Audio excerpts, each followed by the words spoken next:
Olá pessoal, e dando continuidade ao nosso curso de Segurança da Informação, nós vamos falar hoje sobre análise e gerenciamento de riscos.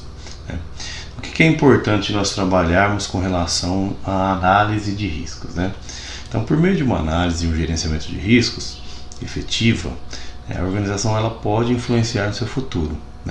Então, a sugestão de algumas ações práticas e conceitos que facilitam a análise e o gerenciamento dos riscos, de forma a agregar valor ao negócio, e mitigar os riscos que as organizações estão suscetíveis. Então, como que eu analiso esses riscos? São algumas situações que nós vamos tratar aqui de forma a sugerir, e a mostrar meios de analisar e gerenciar esses riscos. Bom, o primeiro deles deve-se partir da realidade para a abordagem teórica que melhor se adapte à organização naquele momento. Então eu tenho que partir da realidade teórica. O segundo item a gente precisa definir a ameaça como uma ação de uma pessoa, de um ambiente, de um recurso ou fenômeno que seja considerado um perigo para a organização. Nesse aspecto, tem que ficar muito claro que sim, a ameaça existe. Um próximo item é definir o risco como a chance, ou caso a probabilidade, considerando as contramedidas existentes, de uma ameaça se transformar em realidade. Então, nesse ponto, a gente trata a probabilidade da ocorrência. Um outro item importante é o objetivo principal de uma análise de impacto no negócio, que nem sempre é ter o valor exato de um bem de informação ou de a ocorrência de uma ameaça. O mais importante nesse ponto é justamente identificar a prioridade com que devemos tratar os riscos. Okay? Um outro item bastante importante também se não existe incerteza, se é impossível de acontecer ou se tem uma certeza sobre um fato, não existe risco. Então, quer dizer, não existindo risco, eu não tenho que me preocupar com esse assunto. Outro ponto é quanto mais entendemos a dinâmica dos riscos, seus impactos e as causas da sua concretização, menos nós estaremos expostos a eles. Podemos classificar os riscos de dois tipos, o risco de perda, e o risco especulativo. No risco especulativo, existe a possibilidade de ganho ou uma chance de perda. Já no risco de perda, só existe a chance de impacto negativo ou prejuízo. E para calcularmos os riscos, existem duas abordagens. A primeira usa métodos objetivos e é utilizada quando existe um histórico consistente de dados. A segunda já usa métodos subjetivos e é utilizada quando não existe um histórico consistente. Nesse caso, nós utilizamos escalas de valores, avaliação do grau de criticidade de cada risco.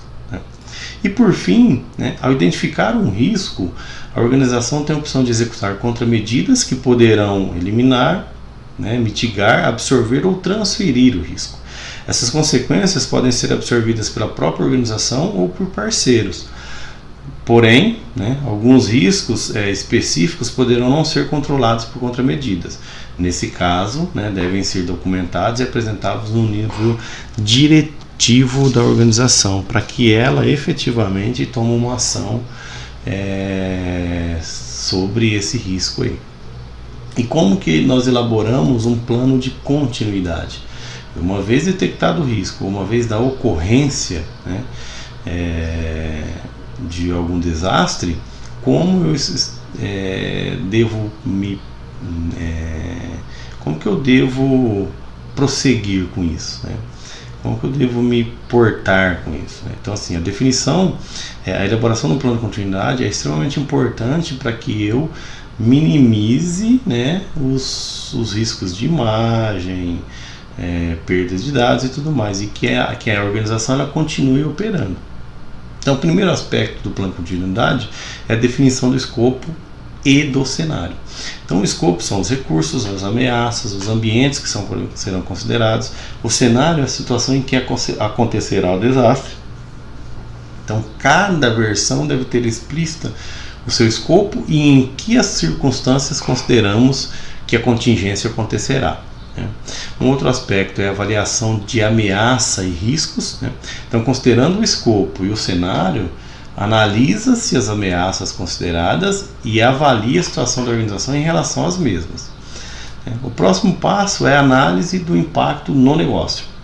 Então, qual o potencial de impacto, seja ele financeiro, de imagem ou operacional, para a organização caso um determinado recurso ou conjunto de recursos esteja indisponível, né? Então, o que se analisa é o suportável, que é qual o tempo de disponibilidade que o negócio suporta, né, considerando o potencial dos impactos financeiros, de imagem operacional. Então, o que é aceitável quando eu penso em indisponibilidade, que não vai me causar ou vai me causar um risco aceitável. E dando continuidade, quer dizer, qual que é o próximo passo pós análise de impacto do negócio? É a identificação das soluções. Então, devem ser avaliadas as diversas opções de processamento alternativo para aquela informação. A opção que melhor se adequar deve ser implementada. Aí, a elaboração do plano, que é o conjunto, a construção de um conjunto de documentos e manuais que formarão o plano de continuidade do negócio. Eles devem servir como uma documentação para treinamento e eventual lista de confirmação, se estão realmente executando todas as atividades previstas e necessárias quando da ocorrência do desastre. E o plano de teste. Eu tenho um plano elaborado, eu preciso testá-lo. Então, consiste na elaboração de um plano de teste e treinamento para garantir que as pessoas continuem executando e sabendo como executar o plano quando da ocorrência. Nesses testes também podem ser identificadas situações não previstas no plano e que precisam ser incorporadas. Então é extremamente importante tratar esse relacionamento do plano pós-elaborado, junto com a execução dos testes de validação. E por último, dentro do plano de continuidade, a manutenção. Então, é a identificação de como será feita a manutenção com o objetivo de garantir que os documentos estejam atualizados. Então, o que é importante destacar nesse item? Deve ter uma manutenção periódica e uma manutenção para situações específicas. A continuidade na elaboração de planos cada vez mais completos, aumentando o escopo e cenários, permitindo que a organização caminhe e alcance o plano de continuidade de negócio necessário e completo para a organização.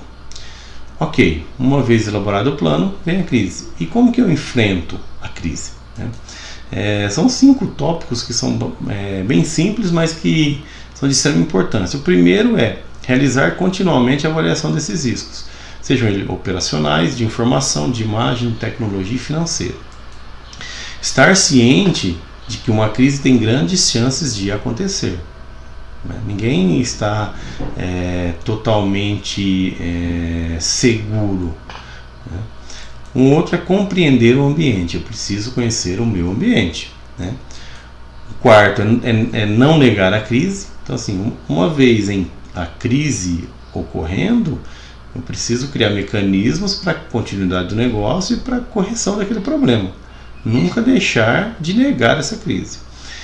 E o quinto e último é relacionar-se bem com a mídia antes da crise. Então, o relacionamento com a mídia, que é quem vai divulgar a crise, reflete muito na imagem da organização durante e pós-crise. Então, o relacionamento com a mídia antes é extremamente importante e salutar. Então, é isso, pessoal, com relação ao plano de continuidade. E nos vemos na próxima aula. Um abraço.